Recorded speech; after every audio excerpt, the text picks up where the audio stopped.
ರಾಜ್ಯ ಸರ್ಕಾರ ರೈತರಿಗೆ ಗೊಬ್ಬರ ವಿತರಣೆ ಮಾಡುವಲ್ಲಿ ವಿಫಲವಾಗಿದೆ. ಎಎಸ್ ನಡಹಳ್ಳಿ ಹೇಳಿಕೆ. ಇಂದು ಗದಗ ಜಿಲ್ಲಾ ಪತ್ರಿಕಾ ಭವನದಲ್ಲಿ ಮಾತನಾಡಿದ ಅವರು, ಈ ಕಾಂಗ್ರೆಸ್ ಸರ್ಕಾರ ರಾಜ್ಯದ ರೈತರನ್ನ ಪೂರ್ತಿಯಾಗಿ ಕಡೆಗಣಿಸಿದೆ. ರೈತರಿಗೆ ಸಿಗುತ್ತಿದ್ದ ಎಲ್ಲಾ ಸಬ್ಸಿಡಿ ಹಣ ನಿಲ್ಲಿಸಿದೆ. ರೈತರ ಮಕ್ಕಳಿಗೆ ಸಿಗುತ್ತಿದ್ದ ಸ್ಕಾಲರ್ಶಿಪ್ ನಿಲ್ಲಿಸಿದೆ. ರೈತರಿಗೆ ಬೋರ್ ಹಾಕಿಸಿದಾಗ ಕೊಡುತ್ತಿದ್ದ ಟ್ರಾನ್ಸ್ಫಾರ್ಮರ್ಗೆ 3 ಲಕ್ಷ ಹಣ ನಿಗದಿ ಮಾಡಿದೆ. ಈಗ ರೈತರಿಗೆ ಸಕಾಲಕ್ಕೆ ಗೊಬ್ಬರ ನೀಡದೆ ಕಾಳಸಂತೆಯಲ್ಲಿ ಮಾಕೊಂಡು ರೈತರನ್ನ ಹಗಲು ರಾತ್ರಿ ಎನ್ನದೆ ಗೊಬ್ಬರಕ್ಕಾಗಿ ಸೊಸೈಟಿ ಮುಂದೆ ಸರದಿಯಲ್ಲಿ ನಿಲ್ಲುವಂತೆ ಮಾಡಿದೆ. ಸರ್ಕಾರಕ್ಕೆ ಮೊದಲೇ ಗೊತ್ತಿರಲಿಲ್ವಾ? ಈ ಬಾರಿ ಹವಾಮಾನ ಇಲಾಖೆ ತಿಳಿಸಿರುವ ಪ್ರಕಾರ 2 ತಿಂಗಳ ಮುಂಚೆನೆ ಮುಂಗಾರು ಯಾವ ಭಾಗದಲ್ಲಿ ಮಳೆ ಹೇಗಿರುತ್ತೆ ಎಂಬುದು.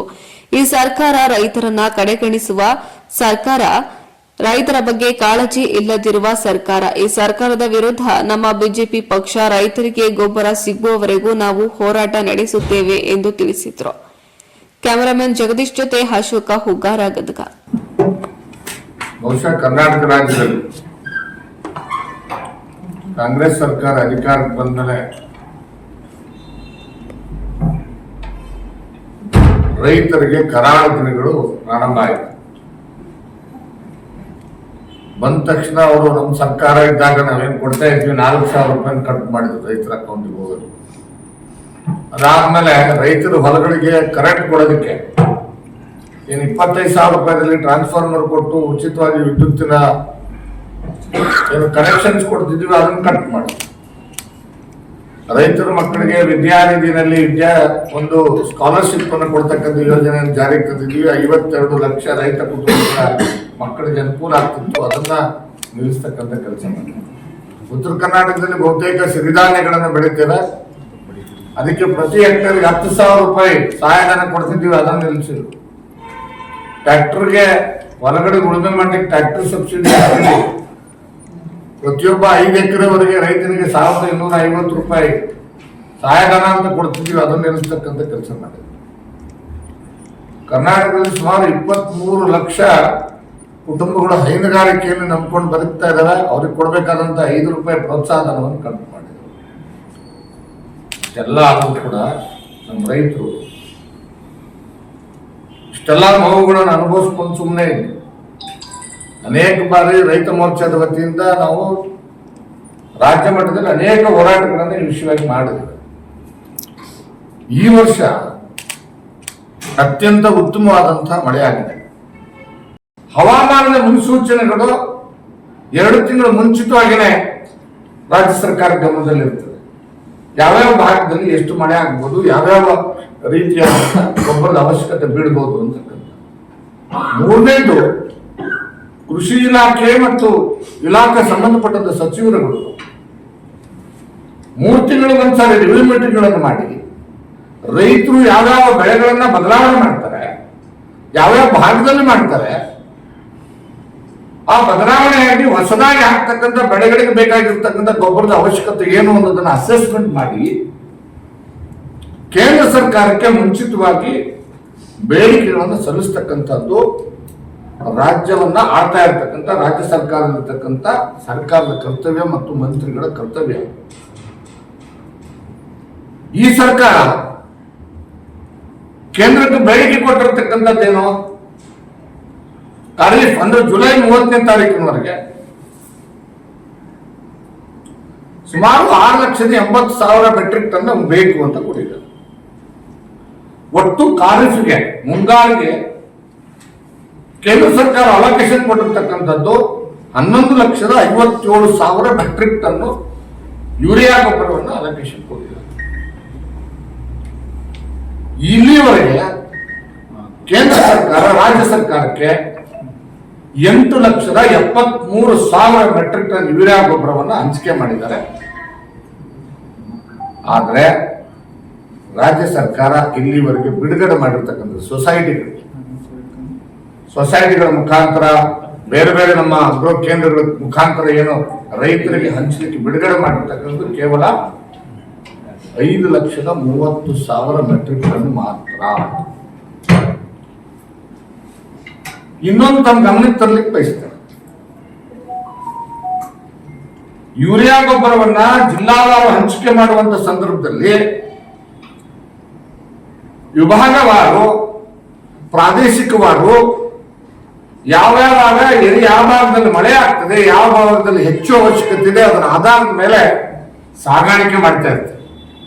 ಉದಾಹರಣೆಗೆ ಉತ್ತರ ಕರ್ನಾಟಕ ಭಾಗದಲ್ಲಿ ಅರ್ಲಿ ಸೋಯಿಂಗ್ ಆಗ್ತದೆ. ಚಿತ್ರದುರ್ಗ, ದಾವಣಗೆರೆ, ಹಾವೇರಿ, ಗದಗ, ಕೊಪ್ಪಳ,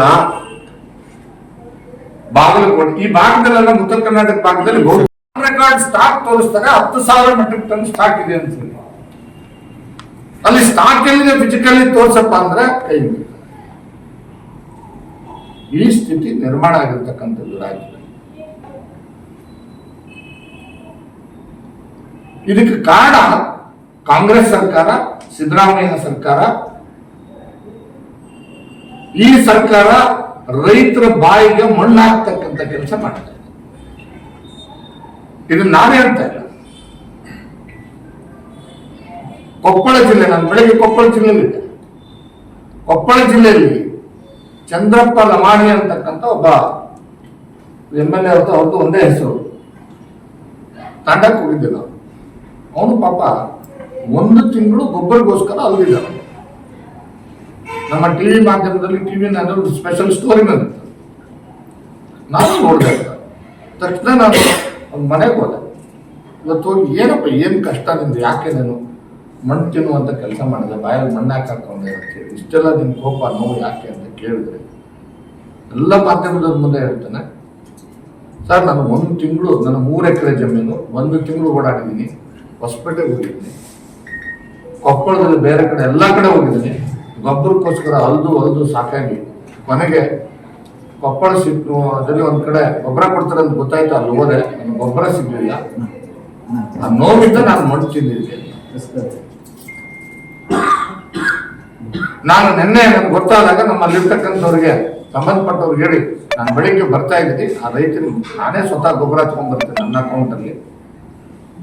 ನನ್ನ ಅಕೌಂಟ್ ನಾನು ರೈತರ ಮಗನೇ ತಗೊಂಡು ಬಂದು ಅವನಿಗೆ ಕೊಡುವಂತ ಕೆಲಸ ಮಾಡ್ತೀನಿ ಅಂತ ಹೇಳಿ ನಾನು ಗೊಬ್ಬರ ತಗೊಂಡು ಅವ್ನ ಮನೆಗೆ ಹೋಗಿ ಗೊಬ್ಬರ ಕೊಡಕ್ ಹೋದಾಗ ರಾತ್ರಿ 10 ಗಂಟೆಗೆ ನಾವು ಬರ್ತೀವಿ ಅಂತ ಗೊತ್ತಾದ್ರೆ 10 ಗಂಟೆಗೆ ಯಾರೋ ಅಧಿಕಾರಿಗಳು ಕಾರ್ಯಕರ್ತರನ್ನು ಕಳಿಸ್ಬಿಟ್ಟು 4 ಚೀಲ ಅವ್ನು ಗೊಬ್ಬರ ಕೊಟ್ಟು ಹೋಗಿದ್ದಾರೆ. ಇದ್ರ ಬಗ್ಗೆ ಏನು ಮಾತಾಡಬೇಡ ಅಂತ ಹೇಳಿ. ಯಾಕೆ ಈ ಮಾತು ಹೇಳ್ತಾ ಇದ್ದೀವಿ? ಈ ಸರ್ಕಾರಕ್ಕೆ ಏನಾದ್ರು ಮಾನ ಮರ್ಯಾದೆ ಇದೆಯಾ? ಮುಖ್ಯಮಂತ್ರಿ ಒಂದು ಹೇಳಿಕೆ ಕೊಡ್ತಾನೆ, ಕೃಷಿ ಸಚಿವರು ಒಂದು ಹೇಳಿಕೆ ಕೊಡ್ತಾರೆ. ಸರ್ಕಾರ ಒಂದು 2 ವರ್ಷದಲ್ಲಿ ಈ ಗದಗ ಜಿಲ್ಲೆಗೆ ಯಾವತ್ತಾದ್ರೂ ಒಂದಿನಾದ್ರೂ ಕೂಡ ಕೃಷಿ ಸಚಿವ ಚಲುವರಾಯ ಸ್ವಾಮಿ ಬಂದು ರಿವ್ಯೂ ಮೀಟಿಂಗ್ ಮಾಡಿದಾರ? ಉತ್ತರ ಕರ್ನಾಟಕದ ಯಾವುದೇ ಜಿಲ್ಲೆಗೆ ಬಂದು ರಿವ್ಯೂ ಮೀಟಿಂಗ್ ಮಾಡಿದಾರ? ಒಂದು ರಿವ್ಯೂ ಮೀಟಿಂಗ್ ಮಾಡಲಿಲ್ಲ. ಕನಿಷ್ಠ 3 ತಿಂಗಳಿಗೆ ಒಂದ್ಸರಿ ಕೃಷಿ ಸಚಿವರಾದವರು ಬಂದು ಇಲ್ಲಿರ್ತಕ್ಕಂಥ ಬೆಳೆಗಳ ಆಗುಗಳ ಬಗ್ಗೆ, ಇಲ್ಲಿ ಬೇಕಾಗಿರ್ತಕ್ಕಂಥ ರಿಕ್ವೈರ್ಮೆಂಟ್ಸ್ ಏನು, ಅವ್ರಿಗೆ ಫರ್ಟಿಲೈಸರ್ಸ್ ಬೇಕಾಗಿದೆ ಅನ್ನೋದ್ರ ಬಗ್ಗೆ 3 ತಿಂಗಳು ಬಿತ್ತನೆ ಜೋರಾಗಿ ನಮ್ಮ ರೈತರೆಲ್ಲ ಮಾಡಿದ್ದಾರೆ. ಇನ್ನೂ ಕೆಲ ಕಡೆ ಬಿತ್ತನೆ ನಡೀತಾ ಇದೆ. ಕೇಂದ್ರ ಸರ್ಕಾರ ಕೊಟ್ಟಿರ್ತಕ್ಕಂಥ ರಸಗೊಬ್ಬರವನ್ನು ಸೊಸೈಟಿಗಳ ಮುಖಾಂತರ ರೈತರಿಗೆ ವ್ಯವಸ್ಥಿತವಾಗಿ ಹಂಚಿಕೆ ಮಾಡಬೇಕಾದಂತ ರಾಜ್ಯ ಸರ್ಕಾರ ಸುಮಾರು 2.5 ಲಕ್ಷ ಮೆಟ್ರಿಕ್ ಟನ್ ಯೂರಿಯಾ ಗೊಬ್ಬರವನ್ನ ಕಳ್ಳಸಂತೆಯಲ್ಲಿ ಮಾರಾಟ ಮಾಡತಕ್ಕಂಥ ವ್ಯವಸ್ಥಿತವಾದಂಥ ಕೆಲಸದಲ್ಲಿ ತೊಡಗಿರ್ತಕ್ಕಂಥದ್ದು. ಇದರ ವಿರುದ್ಧ ಭಾರತೀಯ ಜನತಾ ಪಕ್ಷದ ರೈತ ಮೋರ್ಚಾದ ನೇತೃತ್ವದಲ್ಲಿ ಪ್ರತಿ ಜಿಲ್ಲೆಗಳಲ್ಲಿ ಹೋರಾಟಗಳನ್ನು ಹಮ್ಮಿಕೊಂಡು ಹೋರಾಟವನ್ನು ಮಾಡ್ತಾ ಇದ್ದೇವೆ.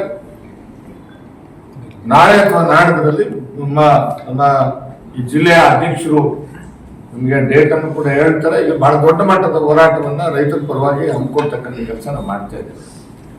ಮಾಧ್ಯಮದ ಸ್ನೇಹಿತರ ಮುಖಾಂತರ ಈ ಜಿಲ್ಲೆಯ ರೈತರಿಗೆ ನಾನು ಹೇಳೋದಿಷ್ಟೇ, ಈ ಜಿಲ್ಲೆಯ ಪ್ರತಿಯೊಬ್ಬ ರೈತರಿಗೆ ಕೇಂದ್ರ ಸರ್ಕಾರ ಕೊಟ್ಟಿರ್ತಕ್ಕಂಥ ಯೂರಿಯಾ ಗೊಬ್ಬರವನ್ನ ರೈತನ ಅವಶ್ಯಕತೆಗೆ ಅನುಗುಣವಾಗಿ ಕೊಡಿಸೋವರೆಗೆ ಭಾರತೀಯ ಜನತಾ ಪಕ್ಷದ ಪ್ರತಿಯೊಬ್ಬ ಕಾರ್ಯಕರ್ತ ಈ ಜಿಲ್ಲೆಯ ರೈತನಿಗೆ ಬೆನ್ನೆಲುಬಾಗಿ ನಿಂತ್ಕೊಂಡು ಹೋರಾಟ ಮಾಡ್ತೇವೆ.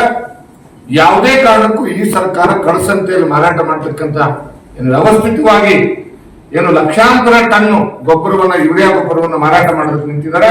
ಅದನ್ನು ತಡೆದು ಅವ್ರನ್ನ ಬಹಿರಂಗಗೊಳಿಸೋದ್ರ ಜೊತೆಗೆ ನಮ್ಮ ರೈತರಿಗೆ ಗೊಬ್ಬರ ಕೊಡಿಸೋದಕ್ಕೆ ನಾವು ಹೆಗಲಿಗೆ ಹೆಗಲು ಕೊಟ್ಟು ಹೋರಾಟ ಮಾಡ್ತೇವೆ, ಕೆಲಸ ಮಾಡ್ತೇವೆ ಅನ್ನೋದನ್ನ ಈ ಸಂದರ್ಭದಲ್ಲಿ ತಮ್ಮ ಮುಖಾಂತರ ಈ ಜಿಲ್ಲೆಯ ರೈತರಿಗೆ ಹೇಳಲಿಕ್ಕೆ ಬಯಸ್ತೇನೆ.